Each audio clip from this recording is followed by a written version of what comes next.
Hello everyone, मैं अभिषेक कुमार और आप देख रहे हैं समृद्धि आईएएस का यूट्यूब चैनल।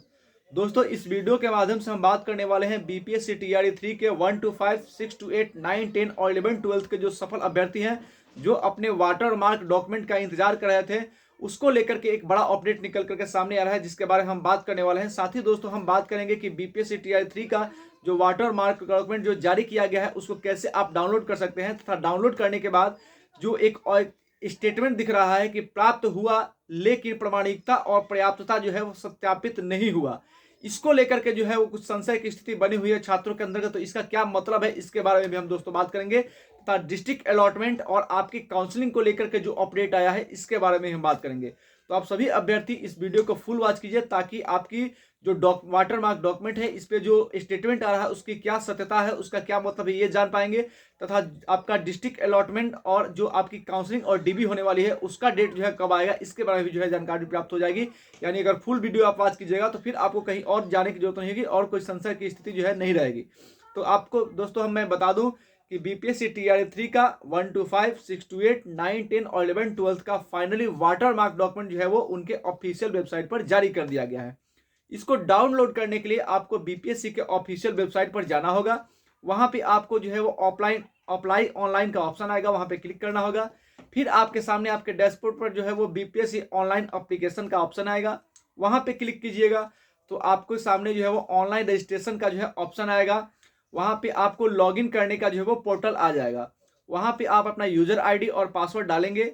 उसके बाद जब जैसे ही आप अपना यूजर आईडी और पासवर्ड डालने के बाद कैप्चा डालेंगे, आपके सामने जो है वो सारा डिटेल्स जो है वो ओपन हो जाएगा।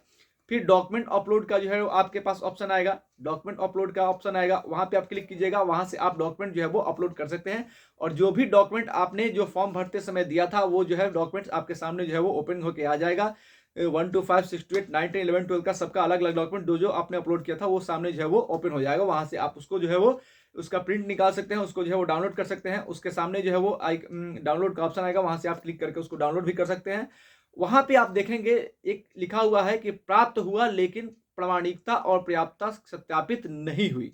इसको देख करके जो है बहुत सारे अभ्यर्थी जो है वो परेशान है कि इसका क्या मतलब हुआ। बहुत सारे जो है मैसेज कॉल जो है वो पिछले 1 घंटे में जो है आए हैं, तब आकर के मुझे जो है वो आप सभी को ये बताने के लिए आना पड़ा ऑनलाइन कि इसका मतलब क्या है। तो देखिए, जो आपने डॉक्यूमेंट फॉर्म भरते समय अप्लाई किया है, उसको बीपीएससी ने जो है वो प्राप्त कर लिया है, लेकिन उसकी सत्यता और उसकी प्रामाणिकता जो है अभी जो इसलिए पता नहीं चली है क्योंकि आपने जो है वो अपलोड कर लिया है। लेकिन जब वो आप डीबी में जाएंगे और डीबी में जब आप मूल प्रमाण पत्र यानी कि ओरिजिनल प्रोविजनल सर्टिफिकेट जब वहां पे रखेंगे, तो उसको मिलान करने के बाद ही जो है उसकी सत्यता स्पष्ट हो पाएगी।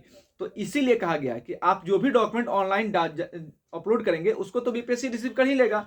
तो वो उसने उसको प्राप्त किया, इसे लिखा हुआ कि प्राप्त हुआ लेकिन प्रमाणिकता और पर्याप्तता स्थापन जो है वो सत्यापित नहीं हुई है, क्योंकि वो सही है, जो डॉक्यूमेंट आपने अपलोड किया है वो डॉक्यूमेंट सही है या गलत है, ये तभी पता चलेगा जब आप डीबी के लिए जाएंगे और अपना मूल प्रमाण पत्र लेकर के जाएंगे, ओरिजिनल डॉक्यूमेंट लेकर के जाएंगे। जब उसके साथ उसका मिलान किया जाएगा, जो आपने अपलोड किया है उसके साथ आपके मूल प्रमाण पत्र का जब मिलान किया जाएगा, तब उसकी सत्यता जो है वो प्रमाणित होगी।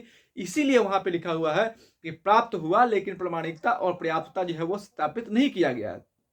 तो जब आप डीबी के लिए जाएंगे, अब आपका वाटरमार्क डॉक्यूमेंट आ गया है, वहां से आपको पता चल जाएगा कौन कौन से डॉक्यूमेंट्स आपने जो है अपलोड किए हैं।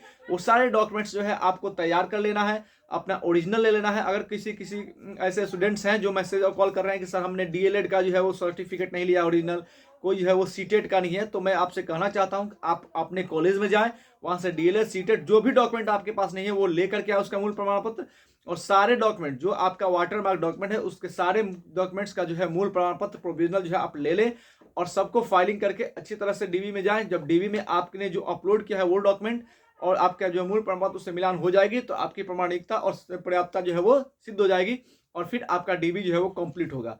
तो वाटरमार्क डॉक्यूमेंट आ गया है। अब बात डीबी को लेकर कर ले, तो डीबी को लेकर के जो है 9 से 16 का जो डेट था वो जो है वो आगे बढ़ गया है। जिला अलॉटमेंट जो है वो आपका 9 से 10 तक जो है होने वाला है। तो अब जिला अलॉटमेंट में जो है वो गेस्ट टीचर के रिजल्ट के कारण हो सकता है कि 1-2 दिन देरी हो, लेकिन आपका डीबी जो है और काउंसलिंग जो है वो 14 जनवरी के बाद जो है, यानी कि 15 जनवरी से जो है वो आपका डीबी और जो काउंसलिंग है वो हो सकता है, और जिला अलॉटमेंट जो है आपका 10 से 11 तारीख के बीच जो है हो सकता है।